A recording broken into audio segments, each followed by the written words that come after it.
UFC Vegas 35, aka UFC Fight Night, Barboza versus Chikadze, aka the Ultimate Fighter finale. We are going to get on to our main card video. Of course, this is another UFC prediction and analysis video by yours truly here at Boxingmmapicks. He goes by the name of Zan. I go by the name of Harris. And as usual, we are giving you our fight-by-fight breakdown, fight-by-fight analysis, specifically from the betting perspective, here to let you know which fights are worth the value, which fights you want to avoid, which underdog or two has the best shot at winning.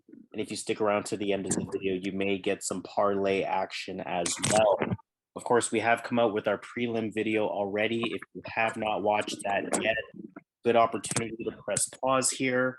Go ahead and watch that video, and then, of course, return to this one. But in our main card, this is going to be an interesting one. Of course, we know Edson Barboza versus Giga Chikadze is our main event. Also on this card, we do have 3 Ultimate Fighter fights happening.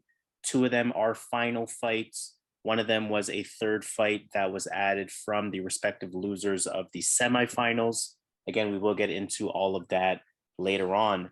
But we do have to start with fight number 1. Of course, fight number 1 to open up the main card, we have Makhmud Muradov taking on Gerald Meerschaert. And I'll start this one off. I'll keep it pretty short in my analysis here. I mean, Meerschaert, he did beat Bartosz Fabinski in his last fight. Relatively basic fighter, basic 1-2 combination under that southpaw stance. But we know he has a decent clinch. We know he has a reliable guillotine. We know he has reliable submissions in general. Obviously, he is a veteran, 32 wins, 14 losses. 24 of those 32 wins have come by way of submission. So you definitely have to respect that. For Makhmud Muradov, though, I mean, he beat Andrew Sanchez via flying knee and punches. That was back in January. He's actually on a 14-fight win streak at this point. So definitely looking to protect that record, 25 wins, 6 losses. Pretty impressive, and we see him here as a pretty big favorite. Pretty light on his feet, a lot of movement around the ring, good boxing. He is part of the Mayweather team, money team. So we know he's going to have that legitimate boxing, especially translating that over to the MMA world. Feints and fakes, really picks his shots, good pace, good 1-2, good 3-4 hit combos. He kind of gets in, hits you, resets, back to his movement, back to range control. Really, really throws off a lot of people with their timing because he keeps the fight at a distance and he kind of gets in when he wants to get in. And I can see that speed and that dynamic striking really giving Meerschaert some problems in this fight. Makhmud Muradov, again, I think he's too good on the feet here. I think he's too dynamic. I think the movement is too good. He's ultimately going to be my pick. I'll keep it short. Yeah, man, I like that. I love that pick, man. I'm going with Muradov. Meerschaert, 14 losses. He needs to get this to the mat. And we know that obviously he is a bit chinny. He's been knocked out. He's been dropped. I like Muradov here. He hasn't lost a fight since like 2016.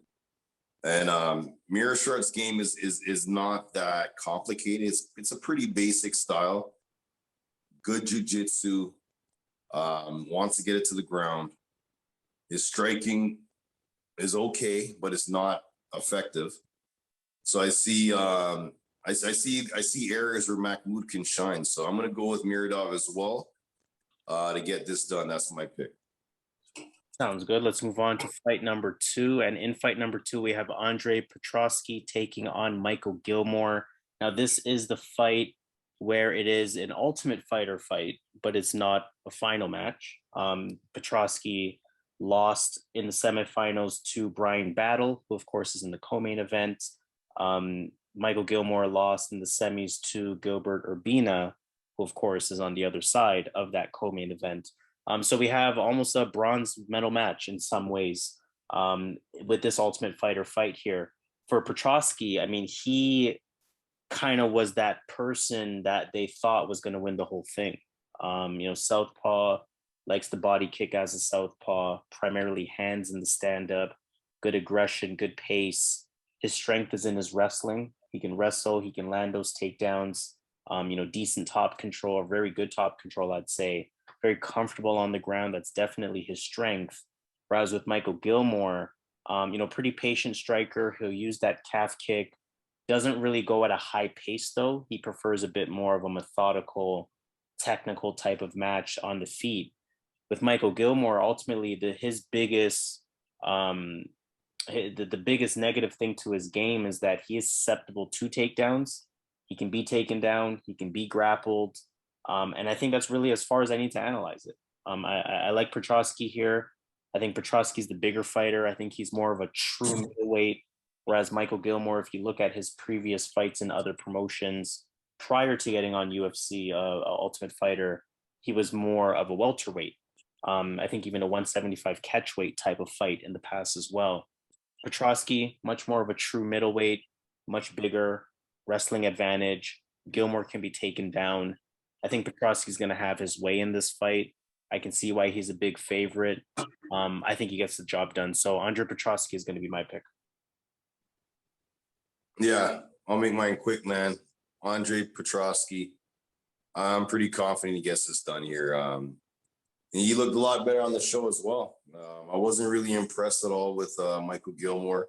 I think the grappling is going to be a big thing. Petroski's toughness. Andre's my pick here, and I'm pretty confident he gets this done here. I don't need to really go into detail, but he's definitely a better fighter. And in my opinion here, if you watch the show, this would be an easy pick for you if you watch the show. So, yeah, I'm definitely going Andre Petroski. I think he gets it done. I don't think Gilmore can finish him. And I don't think Gilmore can win a decision against Petroski. And I see Petroski could get the finish, but the decision is there. So I see Petroski getting this one done here. That sounds good. So we're going to move on to fight number 3. We have Kevin Lee taking on D-Rod, Daniel Rodriguez. How do you feel about this one, the return of Kevin Lee? I think this is a good fight, man. This is probably one of the better fights on the card. Kevin Lee, we know he has that wrestling, so you got to be careful. He can definitely wrestle. He has a really good double leg, good shots, good shoots when he goes in for the takedown. But in this fight, for some reason, I just feel Daniel Rodriguez might be a bit big. Now, I think that Kevin Lee is going to have the speed factor, but I think when they're standing on the feet, I think that Daniel Rodriguez, I think the stand-up's going to be on another level compared to Kevin Lee. I think Daniel Rodriguez is very like a precise striker. He doesn't kind of waste his shots when he's throwing. He knows where he's going with his shots. He has good takedown defense. And one thing about Kevin Lee, he does have wrestling. But how many times has he been able to wrestle 3 rounds straight? If he wrestled 3 rounds straight against Charles Oliveira and avoided the guillotine in the 3rd round, but if he wrestled 3 rounds straight, he could have won that fight, but he couldn't. And I'm not sure he can wrestle 3 rounds straight. And if this stays on the feet, I could see Rodriguez getting a lot of work in. I like Rodriguez's striking here. Kevin Lee is 5'9". Rodriguez is 6'1". I'm going with Daniel Rodriguez here to give Kevin Lee a bad welcome to the welterweight division. So Daniel Rodriguez is my pick. Yeah, Daniel Rodriguez is going to be my pick as well. He is the underdog here, which is very interesting because I think there is some pretty decent value potential in picking Daniel Rodriguez. I'm definitely interested in maybe putting a straight up bet on this one. When I say the return of Kevin Lee, of course, we know it's been 1.5 years since his last fight. You mentioned that fight to Charles Oliveira that took place March 2020. So, I mean, technically there is going to be a lot of question marks and variables, right? And again, I always use that Ortega example. How is Kevin Lee going to come back? Moving up to welterweight after having some issues making 155 in the past. We know his body type is pretty big for 155 anyway, but how is it going to translate into 170? We know Daniel Rodriguez is pretty strong. We know Daniel Rodriguez has legitimately good takedown defense at this point. I always bring up his respective takedown defense percentage. At this point, it stands at 83% in multiple fights in the UFC. Although Kevin Lee is a much different level of fighter than Daniel Rodriguez's last fight, which was versus Preston Parsons, I feel that Preston Parsons fight is almost a precursor to how this one could go. And what I mean by that is Preston Parsons wrestling first, pretty decent hands. We know that Kevin Lee has worked with Mayweather as well. So, decent hands, decent pop, things like that, but primarily a wrestler and somebody who maybe doesn't have the most reliable gas tank. And we saw what Rodriguez was able to do against that style of fighter. So, of course, Kevin Lee, much different. He is somebody who has been ranked pretty high, so I am going to give him more credit than Preston Parsons, respectively. But stylistically, I really like what I saw from Daniel Rodriguez in that fight, and I think it kind of tells me what's going to happen in this one. And I think you mentioned it perfectly. Rodriguez is going to have sort of a rude awakening for Kevin Lee coming into this welterweight division. I think Daniel Rodriguez is not the best matchup for him, especially with that takedown defense. So plus 125. I like what I see with Daniel Rodriguez. He is going to be my pick in this one. Even if he was the favorite, he would be my pick as well. I think he gets the job done in this one. So let's move on to fight number 4. In that case, one of those Ultimate Fighter fights, we have Ricky Turcios taking on Brady Hiestand. Taking a look at this fight, I mean, Turcios, pretty good Thai striker, nasty calf kick, patient striker, more of a counter striker at times. Solid jab, switch stance when needed. Just a bit more of a complete fighter comparatively. You can put those combinations together. He'll shoot for takedowns. Solid clinch. I think he's a lot better coming forward than he is fighting off of the back leg. So I am going to be paying attention to that factor in this fight. And I mean, if he is taken down, of course, we know Hiestand, or I'll get into it, but Hiestand a bit more of a wrestler. If he is taken down, Ricky Turcios, he does have a decent guard. He'll try to do some work off of his back. He's able to scramble. He's able to get back up. A pretty decent fighter, Ricky Turcios. For Brady Hiestand, serviceable stand-up, but like I said, he is a bit more of a wrestler. Good entries, good takedown attempts, good takedowns in general, good top control, solid ground and pound, good at improving position as well. But again, I'll keep it short. I mean, these Ultimate Fighter fights, this is, of course, the finals, the bantamweight final. It's still hard to really gauge these fights because we don't really know what level these fighters are at. A lot of them have come from different promotions, and we got to treat it for what it is, as if it was not the Ultimate Fighter finale. So, in some ways, we don't know what's going to happen because we don't know where either of these guys are. But Turcios, in my opinion, better overall fighter. I think Hiestand, yes, has the better wrestling, but I feel Turcios offers more pretty much everywhere else. Turcios really has an opportunity to win a lot of points on the feet in this one, or a lot of points in the stand-up. But again, like I said, better overall fighter, Ricky Turcios. He's going to be my pick. Minus 165. Can't be too mad at that. Yeah, this is a tricky fight, like you said. These are young guys on the Ultimate Fighter. When was it recorded? Right, that's a good question. Right, when the final episode was recorded, because this is obviously like months away from that. Well, from what we last saw, and these guys are young fighters in their game. Like Brady Hiestand is only 22. He can be a completely different fighter on Fight Night. But what I've seen from both these guys on the show, I gotta go with Ricky Turcios. From what I've seen on the show, Ricky Turcios, I could see him losing that first round because Brady has that wrestling. But again, like I don't think Brady can do that for the 3 rounds. And I think Ricky has the know-how. He has that fighter instinct in him that I think that as the fight goes on, Ricky's going to turn it on and he's going to win this fight. I think he's the better fighter. But I think Brady has effective wrestling that can definitely have an impact in the fight. But as the fight goes on, I see Ricky going, man. He has good cardio, good chin. I see Ricky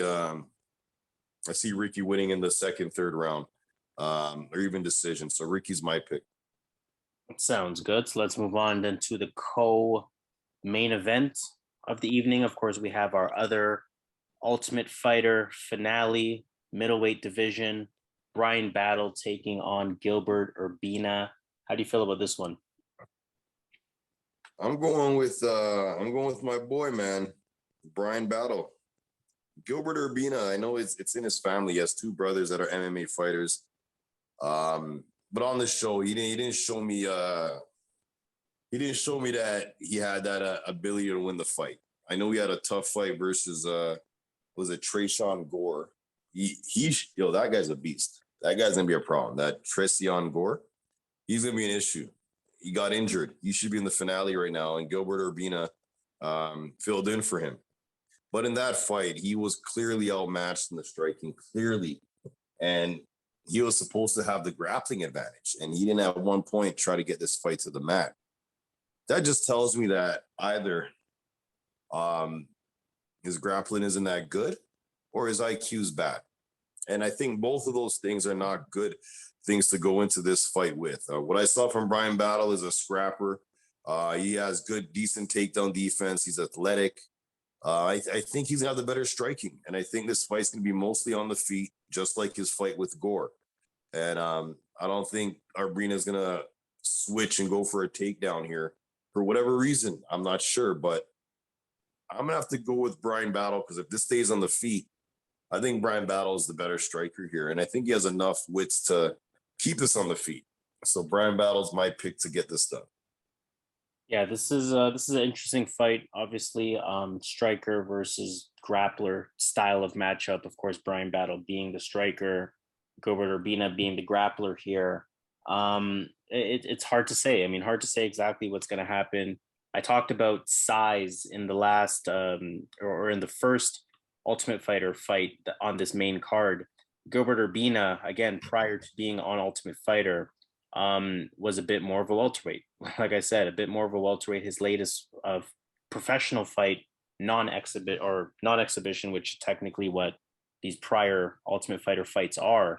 His last weight was at 175, right? So is he a true middleweight? We know for Bryan Battle, it's not like he's a huge 185er. Yes, he's a big guy, but I don't think he's necessarily muscular in any way. I think he can maybe get in a bit better physical condition. So it's tough to say if Bryan Battle's even going to truly be the bigger fighter in this one. But I mean, like I said, this is a tough one because it's almost like I don't feel either of these guys should have been in the finals in some ways. I feel like Petroski should have got the job done versus Bryan Battle in their semifinal matchup. But nonetheless, here we are, right? So again, with these fighters, striker versus grappler, I don't feel great about Bryan Battle. I feel more confident in Urbina's strength, which is his grappling, as opposed to Battle's strength, which is his striking, I should say. I don't feel he's the best striker. I don't feel he's the most technically sound. But again, he is somebody who's improving, right? 26 years old. And like you said earlier, when is this fight actually taking place versus when Ultimate Fighter was recorded? We don't know how much these guys could have improved in that amount of time. But you know what? I mean, I'm just going to keep it short. I'm going to go with my gut. I'm going to actually choose the grappler on this one. I think he gets the job done. In his good performances on Ultimate Fighter, he had really smothering grappling. He looked for those grappling opportunities. Even some of his professional fights that I've seen in other promotions really looks for those grappling opportunities as well. And I think he's going to end up getting the job done here. So I don't really have much analysis beyond that. I'm definitely not betting on this fight. I wouldn't recommend anyone bet on this fight. But Gilbert Urbina as the underdog is actually going to be my pick in this one. Let's move on then to our main event of the evening. This is a very interesting featherweight main event. Edson Barboza, number 6 in the division, taking on Giga Chikadze, number 12 in the division. Both of these guys are on win streaks. Barboza 2-fight win streak. He beat Shane Burgos back in May. That was a great performance, of course, with that delayed knockout that we all enjoyed when it happened. Always dangerous on the feet. Of course, we know kickboxer, very quick with his strikes, good fakes, feints, movement. The brutal kicks. Obviously, we know a lot of pop in his punches as well, especially in this weight class. He is looking really good. Like I said, riding that 2-fight win streak. Generally good takedown defense as well. Not sure how much that'll be a factor in this fight, though. I think this fight will stay on the feet, and I think this will be a very high-level striking match. Giga Chikadze is on an 8-fight win streak. We know he beat Cub Swanson That was back in May. Giga Chikadze is one of those fighters who has wanted higher ranked opponents for quite a while. They gave him Cub. We know Cub is on the decline. But now he has Edson Barboza, a legitimate top 10 featherweight, who's still on the up or who is still at the peak of his performance. We know Chikadze has competed in Glory, obviously very legitimate striker as a result of that. His style is considered to be a combination of kickboxing and karate. So again, this is going to be a very high level striking match, and I think in a lot of ways, there's no real accurate way to call this fight. It's just really going to be about who brings it more on that respective night. So I think you're going to have to do a bit of a gut check in this one, and my gut is telling me that Chikadze is ready for this. I think he's ready to take on these opponents. I think he's ready to be a top 10 featherweight. Again, he wants these higher level fighters, and I think he is one of those people that perform to the level of their opponents. So we know Edson Barboza is going to be dangerous. Therefore, on the night of, so is Giga Chikadze.